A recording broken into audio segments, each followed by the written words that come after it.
Nirerespeto raw ni Pangulong Bongbong Marcos ang karapatan ng mga nagpoprotesta pero ibang usapan na raw kapag may nilalabag na batas.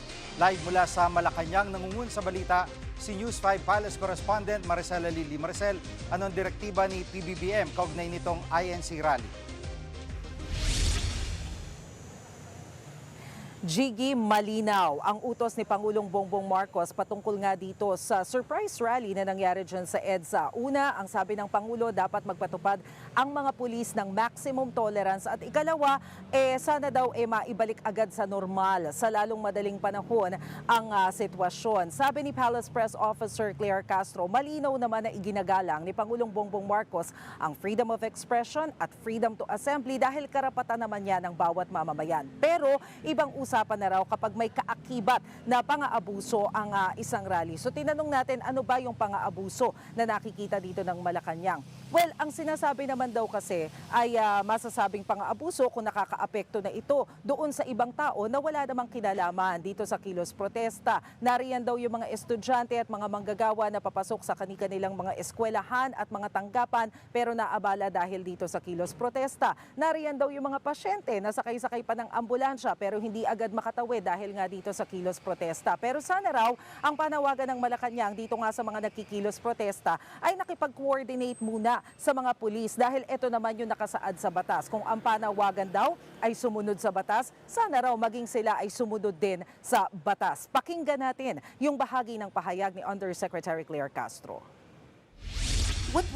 Ano po yung instruction ni Presidente when he learned about this rally? What did he tell the people in authority?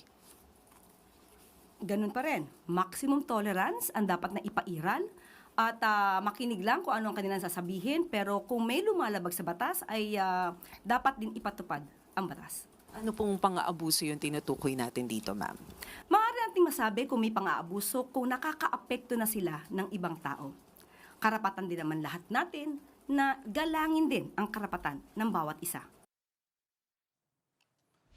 At Maricel, anong pahayag ng Malacanang kaugnay sa selective justice na pinoprotesta ng INC?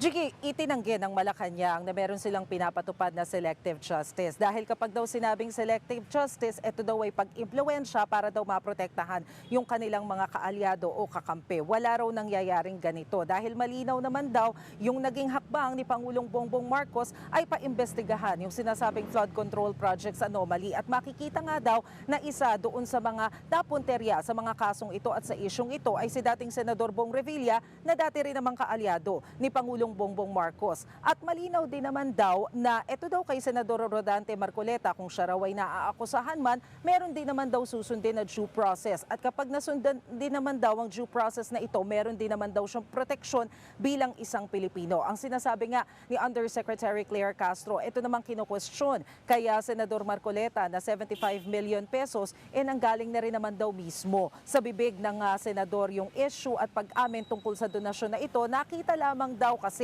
yung pagkakaiba nung nakasaad doon sa kanyang statement of contributions and expenditures o yung SOSE at yung nakalagay doon sa kanyang statement of assets, liabilities and net worth. So ito raw yung kino-question ngayon. Pero malinaw naman daw na oras na masampahan nito ng kaso, meron pa rin naman daw susundin na tamang proseso. Pakinggan natin yung sinabi ng Malacanang tungkol dito.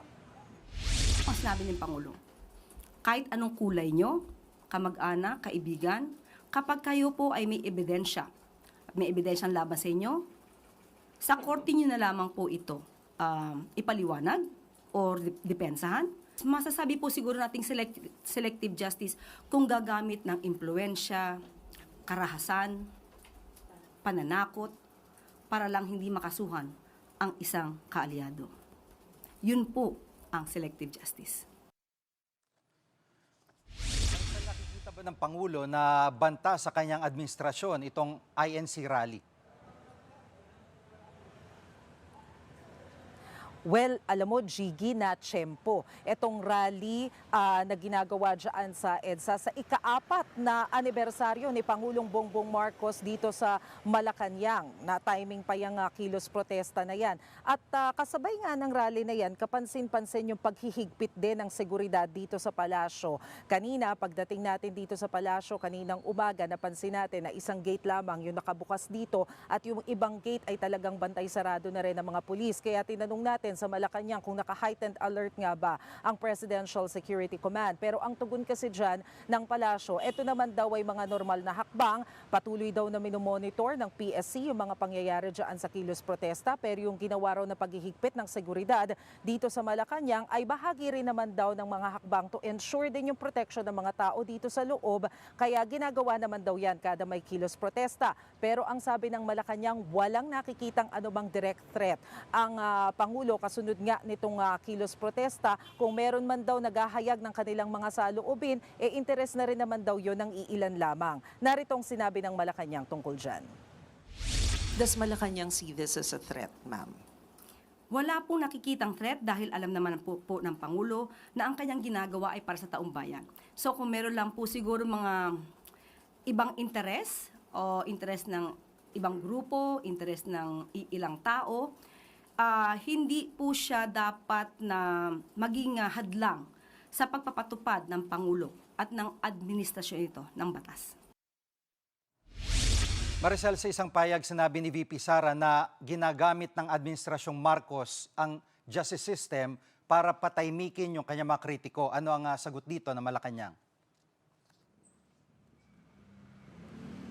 Tama ka, Jiggy. Doon nga sa isang statement na ipinost ni Vice President Sara Duterte sa kanyang social media account, sinabi nga niya na yung good governance ng administrasyon questionable dahil nariyan daw yung mga issues tungkol doon sa pagtaas ng presyo ng bilihin, yung kawalan daw ng trabaho ng marami sa ating mga Pilipino, pero iba raw ang pinagtutuunan ng pansin ng administrasyon. At sinabi nga rin ni Vice President Sara Duterte na ginagawang issue itong justice system na kumbaga nagbabalat kayo na naghahanap ng accountability, pero ang hinahanap naman daw ay yung mga taong very vocal, yung mga individuals na maingay against corruption at saka yung mga pang-aabuso. At ito raw yung hinahabol ng pamahalaan. Pero alam mo, ang paliwanag dyan ni Undersecretary Claire Castro, ang ating Palace Press Officer, 2018 pa lamang nasa gobyerno na itong si Senador Rodante Marcoleta. Meron pa nga siyang ipinakita na artikulo na magpapatunay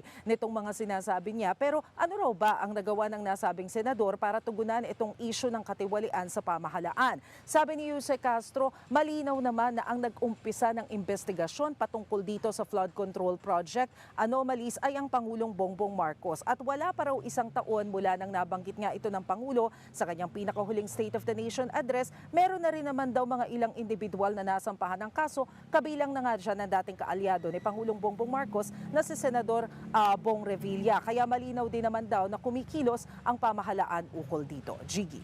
At ngayong may protesta, tutuloy pa ba ang Pangulo sa kanyang state visit sa Canada?